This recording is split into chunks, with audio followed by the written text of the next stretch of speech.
من نفس واحدة وخلق منها زوجها وبث منهما رجالا كثيرا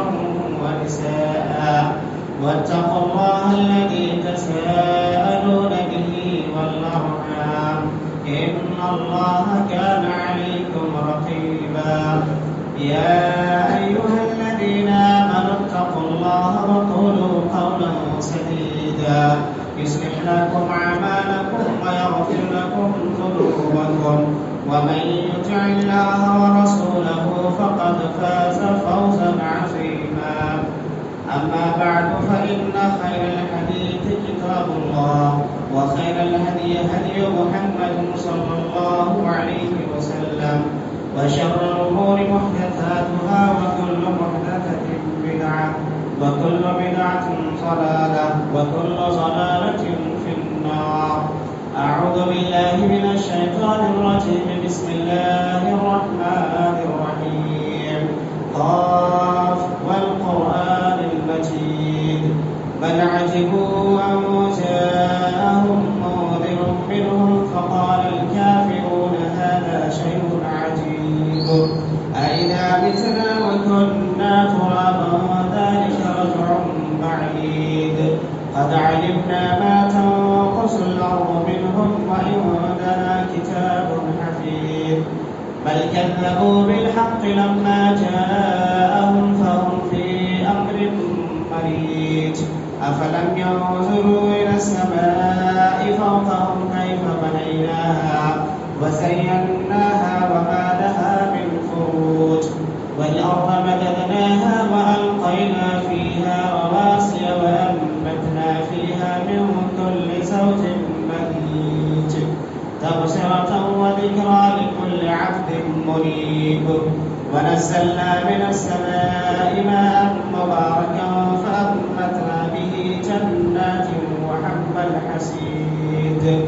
والنخل باسقات لها طلع نضيد رزقا للعباد وأحيينا به بلدة ميتا كذلك الخروج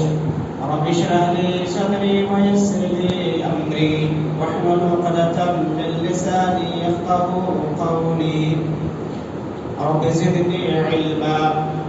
وقال الله تبارك وتعالى في موضع آخر بسم الله الرحمن الرحيم وقضى ربك ألا تعبدوا إلا إياه وبالوالدين إحسانا إما يبلغن عندك الكبر أحدهما أو كلاهما فلا تقل لهما أف ولا تنهرهما وقل لهما قولا كريما تمام قسم کی تعریف حمد و ثنا اللہ رب العالمین کے لیے ہے بعد درود و سلام نازل ہو اللہ رب العالمین کے بھیجے گئے تمام نبیوں اور تمام رسولوں پر بالخصوص ہمارے اور آپ کے آخری نبی جناب محمد رسول اللہ صلی اللہ علیہ وسلم پر ان کے آل و اصحاب اور متبعین پر معزز سامعین بزرگوں نوجوان ساتھیوں پردہ نشین اسلامی خواتین گزشتہ اجتماع ماں باپ کے حقوق کے سلسلے میں چند باتیں آپ کے گوش گزار کی گئی تھی اسی سلسلے میں چند باتیں ہیں والدین کی خدمت جنت میں لے جانے کا سبب ہے سنن نسائی کی حدیث ہے حضرت جاہمہ رضی اللہ عنہ اللہ کے نبی صلی اللہ علیہ وسلم کے پاس آئے وہ کہتے ہیں آتے تو نبی صلی اللہ علیہ وسلم اشتشیروہ فی الجہاد آ کر کے انہوں نے پوچھا کہ اللہ کے نبی میں جہاد پر جانا چاہتا ہوں اس سلسلے میں آپ سے مشورہ چاہتا ہوں میرے لیے جانا مناسب ہے یا نہ جانا مناسب ہے اللہ کے نبی صلی اللہ علیہ وسلم نے پوچھا الکا والدان قال نعم قال الزمهما فإن الجنة تحت أرجلهما نبی کریم صلی اللہ علیہ وسلم نے فرمایا کہ کیا تمہارے والدین زندہ ہیں انہوں نے کہا کہ اللہ کے نبی ہاں میرے والدین زندہ ہیں آپ صلی اللہ علیہ وسلم نے فرمایا پھر تم اپنے ماں باپ کی خدمت کرو کیونکہ ان کے قدموں کے نیچے جنت ہے یہاں پر ایک وضاحت کرتا چلوں کہ عام طور سے یہی مشہور ہے کہ ماں کے قدموں کے نیچے جنت ہے جبکہ ماں اور باپ دونوں کے قدموں کے نیچے جنت ہے۔ تو ماں باپ کی خدمت کرنا، ان کا ادب و احترام کرنا، ان کی اطاعت کرنا، ان کی فرمانبرداری کرنا، یہ جنت میں جانے کا ایک سبب ہے اور ان کے قدموں کے بھی نیچے جنت بتائی گئی ہے۔ اس سلسلے میں ایک بڑا مشہور واقعہ ہے امام ابن سیرین رحمۃ اللہ علیہ کا۔ بہت بڑے تابعی ہیں، بہت بڑے امام ہیں، حضرت انس رضی اللہ عنہ کے خادم اور غلام تھے۔ ان کا جاہ و جلال، ان کا مقام اور مرتبہ یہ تھا کہ جب یہ بازار میں نکلتے تھے تو ان کو دیکھ کر کے لوگ اللہ اکبر تکبیر کے نعرے بلند کیا کرتے تھے۔ اتنا بڑا امام، اتنا بڑا متقی اور پرہیزگار جب اپنی والدہ کے پاس جاتے تھے اور بیٹھتے تھے تو نگاہ اونچی کر کے کبھی اپنی والدہ کو نہیں دیکھتے تھے،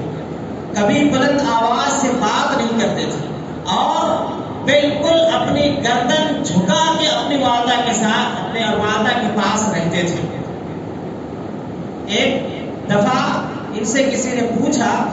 کہ آپ اپنی والدہ کے ساتھ اتنی خدمت کرتے ہیں، اتنا اچھا سلوک کرتے ہیں، اتنا اچھا برتاؤ کرتے ہیں، لیکن ایک چیز ہے کہ آپ کو کبھی آپ کی والدہ کے ساتھ ایک دسترخوان میں کھاتے ہوئے نہیں دیکھا۔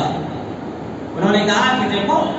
بات دراصل یہ ہے کہ میں اپنی والدہ کے ساتھ ایک دسترخوان میں اس لیے نہیں کھاتا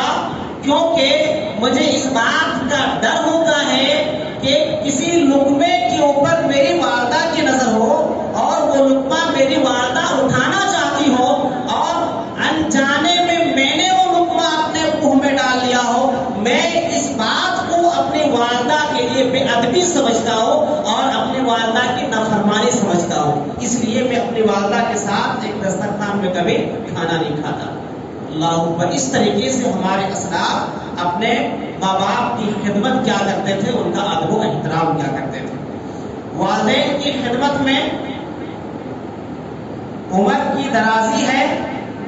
اور رزق میں برکت بھی ہے۔ اللہ کے نبی صلی اللہ علیہ وسلم کی مشہور حدیث ہے مسند احمد کے اندر، من سرہ ان یمد فی عمرہ ویزاد فی رزقہ فلیبر والدیہ۔ نبی کریم صلی اللہ علیہ وسلم نے فرمایا کہ جو شخص یہ پسند کرتا ہے کہ اس کی عمر لمبی کی جائے اور اس کے رزق میں برکت دی جائے تو اس کو چاہیے کہ اپنے ماں باپ کی خدمت کرے۔ آج انسان اپنے رزق کی تلاش میں اپنے ماں باپ کو پریشان کیا ہوا، انسان رزق کی تلاش میں نہ جانے کہاں کہاں در ٹھوکریں کھاتا پھرتا ہے، صبح سے شام تک اپنے جی کو جلاتا ہے، اپنے خون کو بہاتا ہے، اپنے پسینوں کو بہاتا ہے اور نہ جانے کہاں کہاں کن کن کاموں میں وہ اپنی ترقی ڈھونڈتا ہے، اپنے مال اور اسباب کو تلاش کرتا ہے، جبکہ حدیث بتاتی ہے کہ ماں باپ کی خدمت کرو گے تو تمہارے رزق میں اللہ رب العالمین خود بخود برکت دے گا۔ تو یہ رزق کے برکت کا ایک سبب ہے کہ انسان ماں باپ کی خدمت کرے اور ماں باپ کا ادب و احترام کرے۔ بسا اوقات تو انسان اس حد تک چلا جاتا ہے کہ وہ اپنے ماں باپ کو کوسنے لگتا ہے اور اپنے ماں باپ کو کہتا ہے کہ تم نے میرے لیے کیا کیا ہے، تم نے ہمارے لیے کچھ بھی نہیں کیا ہے، میرے مستقبل کے لیے کچھ بھی نہیں کیا ہے، میری زندگی کے لیے کچھ بھی نہیں کیا ہے، جبکہ ماں باپ اپنی اولاد کے لیے اتنا کچھ کرتے ہیں کہ کوئی دوسرا اتنا کر ہی نہیں سکتا۔ ایک باپ اپنی اولاد کے لیے اپنے نیند کو حرام کرتا ہے، اپنے خون پسینے کو جلاتا ہے،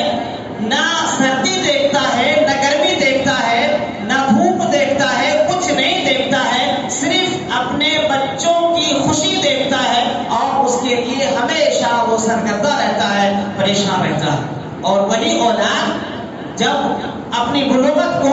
پہنچتا ہے، اپنے شعور کو پہنچتا ہے، تو وہ اولاد اپنے ماں باپ کو برا بھلا کہتا ہے۔ اللہ کے نبی صلی اللہ علیہ وسلم نے اس سلسلے میں ماں باپ نے ہمارے لیے کیا کیا ہے یا ماں باپ ہمارے لیے کیا کچھ کرتے ہیں، ایک حدیث میں نبی کریم صلی اللہ علیہ وسلم نے اس چیز کو بیان فرمایا۔ اللہ کے نبی صلی اللہ علیہ وسلم فرماتے ہیں، ابن ماجہ کی حدیث ہے، حضرت عبداللہ ابن عمر رضی اللہ عنہ، حضرت عبداللہ ابن عمر رضی اللہ عنہ کہتے ہیں کہ ایک آدمی، ایک بدو صحابی اللہ کے نبی صلی اللہ علیہ وسلم کے پاس آیا اور اس نے آ کر کے کہا کہ اللہ کے نبی، میرا مال میرا باپ لینا چاہتا ہے۔ اللہ کے نبی صلی اللہ علیہ وسلم نے فرمایا، انت و مالک لوالدک، تم بھی اور تمہارا مال بھی تمہارے باپ کا ہے۔ وَإِنَّ أَمْوَالَ أَوْلَادِكُمْ مِنْ كَسْبِكُمْ فَكُلُوهُ هَنِيئًا۔ اللہ کے نبی صلی اللہ علیہ وسلم نے فرمایا کہ باپ کے لیے اولاد کی کمائی خود کی کمائی ہے، لہذا باپ اپنی اولاد کی کمائی میں سے خوشی خوشی کھائے۔ یہاں پر اللہ کے نبی صلی اللہ علیہ وسلم نے ہمیں اور آپ کو یہ اصول دے دیا اور باپ کو یہ حق دے دیا کہ وہ اپنے بیٹے کے مال میں سے تصرف کر سکتا ہے، اور بیٹے کو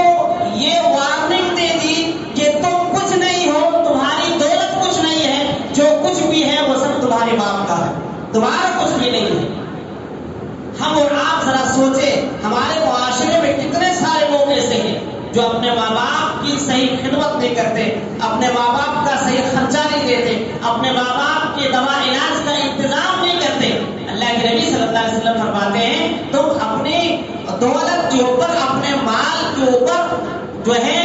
تکبر نہ کرو، اکڑاؤ نہیں، بلکہ یہ جو کچھ بھی ہے یہ تمہارے باپ کا ہے، اور تمہارا باپ اس میں سے جو ہے تصرف کر سکتا ہے اور اس میں سے کھا سکتا ہے۔ اللہ کے نبی صلی اللہ علیہ وسلم نے ہمیں اور آپ کو یہ بتایا ہے۔ پتہ یہ چلا کہ اولاد اگر صاحب مال ہے، اولاد کے پاس اگر پیسہ ہے، دولت ہے، تو وہ اپنے ماں باپ کے اوپر خرچ کرے اور اس کی ہر ضرورت کو پوری کرنے کی کوشش کرے اور کرے۔ اسی طریقے سے ماں باپ کے سلسلے میں جن کے اب یہاں تو بات آ گئی کہ زندگی میں ماں باپ زندہ ہیں تو یہ ساری خدمت آدمی کرے، لیکن جن کے والدین نہیں ہیں، جن کے والدین گزر چکے ہیں، وہ اپنے والدین کی خدمت کیسے کر سکتا ہے؟ حدیث کے اندر وہ بات بھی ہمیں اور آپ کو بتائی گئی ہے کہ جن کے ماں باپ گزر چکے ہیں۔ اللہ کے نبی صلی اللہ علیہ وسلم کے پاس ایک صحابی آئے، ابو داؤد کی حدیث ہے، حضرت حسین ساعدی رضی اللہ عنہ کہتے ہیں، ایک صحابی اللہ کے نبی صلی اللہ علیہ وسلم کے پاس آیا اور پوچھا کہ اللہ کے نبی، ماں باپ کے گزرنے کے بعد وہ کون سا کام ہے جس کے ذریعے ہم اپنے ماں باپ کے ساتھ حسن سلوک کریں، یا کون سا کام ہے جس کی وجہ سے ہم اپنے ماں باپ کو ثواب پہنچا سکتے ہیں؟ اللہ کے نبی صلی اللہ علیہ وسلم نے فرمایا، الصلاۃ علیہما والاستغفار لہما وانفاذ عہدہما من بعدہما وصلۃ الرحم التي لا توصل الا بہما۔ اللہ کے نبی صلی اللہ علیہ وسلم نے فرمایا کہ ماں باپ کے گزرنے کے بعد ان کی جنازے کی نماز پڑھو، ان کے لیے استغفار کرو، دونوں کے لیے، ماں باپ کے لیے استغفار کرو، اللہ رب العالمین سے بخشش مانگو کہ میرے ماں باپ کو جو ہے اللہ رب العالمین بخش دے، اور ماں باپ کے جو رشتہ دار ہیں ان رشتہ داروں کے ساتھ حسن سلوک کرو۔ ماں اور باپ کی جانب سے، باپ کے جانب سے دادا ہے، دادی ہے، چچا ہے، پھوپھی ہے، یہ باپ کے رشتہ دار ہیں، اور ماں کی جانب سے جو رشتہ دار ہیں، نانا ہے، نانی ہے، ماموں ہے، خالہ ہے، ان رشتہ داروں کے ساتھ حسن سلوک کرو۔ اللہ کے نبی صلی اللہ علیہ وسلم نے فرمایا ان کے ساتھ حسن سلوک کرنا اپنے ماں باپ کے ساتھ حسن سلوک کرنے جیسا ہے۔ اور آگے اللہ کے نبی صلی اللہ علیہ وسلم نے فرمایا، وَإِكْرَامُ صَدِيقِهَا، اپنے ماں باپ کے دوستوں کا اکرام کرو۔ ہم اور آپ کتنے سارے لوگ ہیں جن کا اپنے چچا کے ساتھ نہیں بنتا، کسی کا ماموں کے ساتھ نہیں بنتا، کسی کا دادا کے ساتھ نہیں بنتا، کسی کا دادی کے ساتھ نہیں بنتا، کسی کے ساتھ خالہ کے ساتھ نہیں بنتا، یہ کتنے سارے معاملات ہیں، جبکہ حدیث بتاتی ہے کہ ماں باپ اگر گزر چکے ہیں تو ماں باپ کے جو رشتہ دار ہیں ان رشتہ داروں کے ساتھ حسن سلوک کرو۔ ماں باپ کے ساتھ حسن سلوک کرنے جیسا ہوگا اور ماں باپ کے ساتھ نیکی کرنے جیسا ہوگا۔ پتہ یہ چلا کہ خاص جو رشتے دار ہیں ماں باپ کے، ان کے ساتھ بھی نیکی کرنی چاہیے، اور ماں باپ کے جو دوست ہیں، ان کے جو ملنے والے اور ان سے تعلقات والے لوگ ہیں، ان کے ساتھ بھی حسن سلوک کیا جائے۔ حضرت عبداللہ بن عمر رضی اللہ عنہ کا ایک واقعہ ہے ادب المفرد کے اندر کہ وہ ایک دفعہ مدینہ سے مکہ آ رہے تھے، راستے میں ایک بدو سے ملاقات ہوئی۔ انہوں نے اس بدو سے پوچھا کہ تم فلاں ابن فلاں ہو؟ انہوں نے کہا کہ ہاں میں فلاں ابن فلاں ہوں۔ حضرت عبداللہ بن عمر رضی اللہ عنہ نے اپنی سواری، جس اونٹ یا جس گھوڑے کے اوپر وہ سواری کر رہے تھے، اس بدو کو دے دیا، اور آپ نے اپنی پگڑی اتار کے اس بدو کو دے دیا اور روانہ کر دیا، وہ چلے گئے۔ عبداللہ ابن دینار نے پوچھا عبداللہ ابن عمر رضی اللہ عنہ سے کہ آپ نے اس بدو کے ساتھ اتنا بڑا سلوک کیوں کیا، جبکہ یہ اتحاد کے لوگ ہیں، ان کو چھوٹا سا کچھ دے دیتے تو یہ خوش ہو جاتا۔ انہوں نے کہا کہ دیکھو اللہ کے نبی صلی اللہ علیہ وسلم کی حدیث ہے،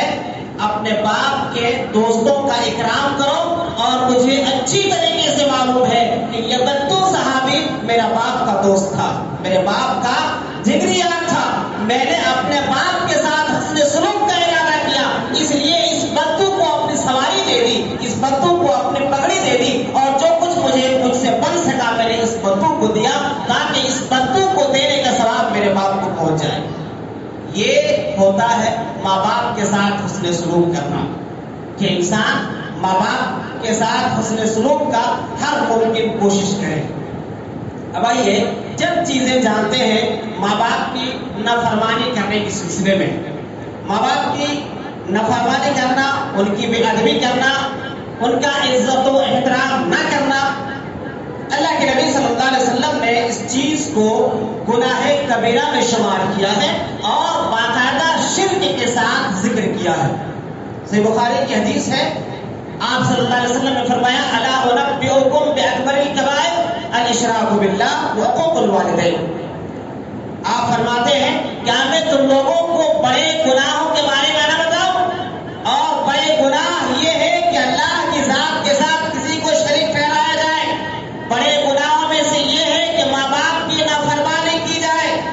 اور آگے اللہ کے نبی نے فرمایا الا وشہادۃ الزور وقول الزور، اور جھوٹی بات بولنا، جھوٹی گواہی دینا، یہ بھی بڑے گناہوں میں سے ہے۔ پتہ یہ چلا کہ ماں باپ کی فرما برداری کرنے کو جہاں اللہ رب العالمین نے قرآن مجید کے اندر اپنی توحید کے ساتھ ذکر کیا ہے، وہیں پر ماں باپ کی نافرمانی کرنا نبی کریم صلی اللہ علیہ وسلم نے شرک کے ساتھ ذکر کیا ہے، جسے بتایا یہ گیا کہ ماں باپ کی نافرمانی کرنا ایک کبیرہ گناہ ہے، خطرناک گناہ ہے، انسان کی ہلاکت والا گناہ ہے، لہذا ماں باپ کی نافرمانی انسان نہ کرے۔